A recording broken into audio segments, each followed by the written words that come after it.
Hey guys, I'm Darryl Worley, and I'm here today to speak on behalf of my dear friend, Mr. Bob Shutt, who's running for the Senate seat in District 26.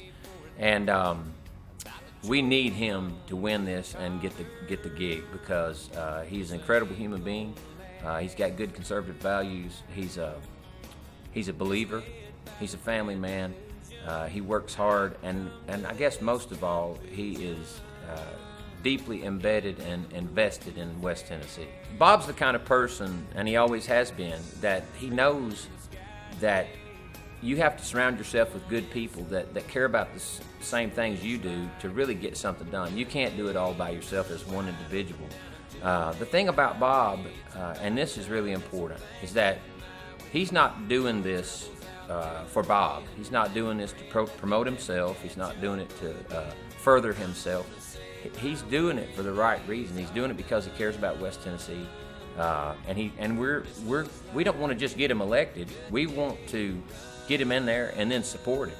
And I promise you, he'll build a team to help West Tennessee and to help the people of West Tennessee.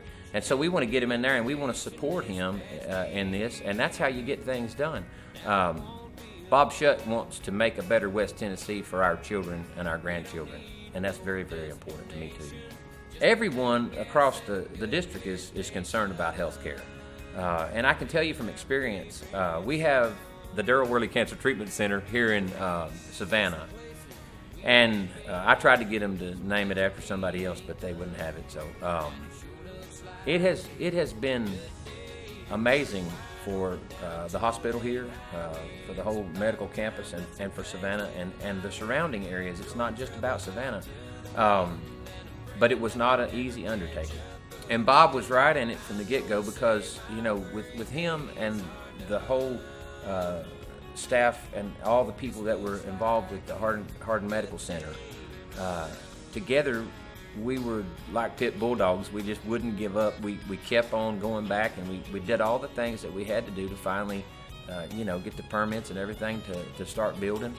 I can't tell you how much it has meant to me to have his support in that particular project, and not to mention all the other things that we're doing and that we have done. I mean, you know, he is a huge supporter and proponent of our schools and our education and our children. I mean, that's all we have, really. The future is going to rest on their shoulders, and if we can make this place better for them and get them a better education, and he has worked with us hand in hand on this Leader in Me thing that we're doing, and it is just amazing how it's changed people's lives here. And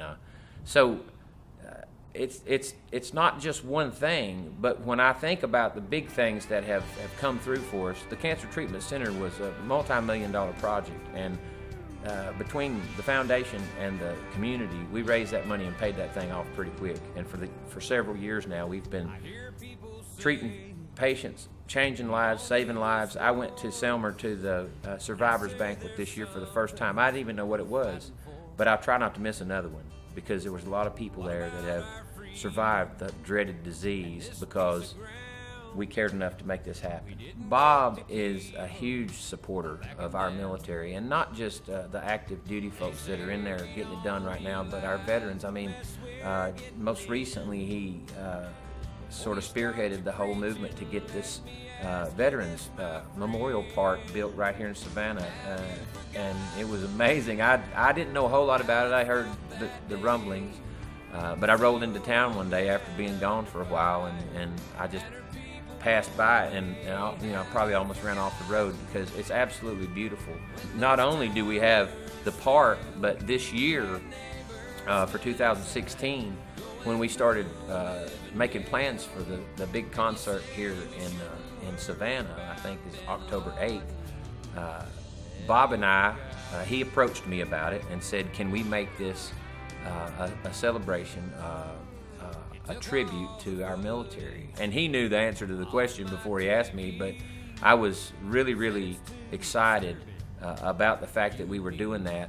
And I also know that Hardin County is not unique in that we have tons of veterans and people who serve. All these other little West Tennessee counties are the same way. So we're going to pull a lot of folks out to the event because of that. And I mean, you just have to use your head. But with the whole military and the veteran support, that's not something that it comes very natural for Bob, and he's all about it. One of the things that we talked about recently are, obviously, I don't have to tell you, we're living in some really uncertain times, and there's just so much going on, and you know, this is strictly my opinion. This ain't coming from Bob. It's a breakdown, and you know, we've lost a lot of moral fiber in this country, and we can't affect the whole nation. But strong leadership in little West Tennessee can make a huge difference. He's not just someone that stands up and says, I lend my support, or I support this. He gets in it and works, so it's not lip service like most. I don't think of him as a politician. I think of him as a community member that cares as much as the rest of us, and he's willing to put his hands on it. That's why these other mayors are standing up and saying, we need this guy, because they've also felt the effect of his leadership. He is a leader. If we talk about something, we do it. If he talks about something, he's passionate about it, he's going to keep on till he gets it done. He'll get guys together that are in this for the right reasons.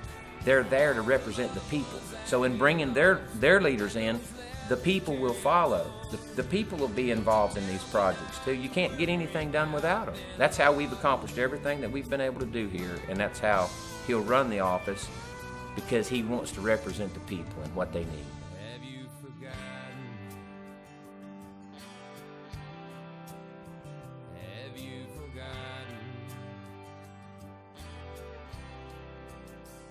Have you forgotten?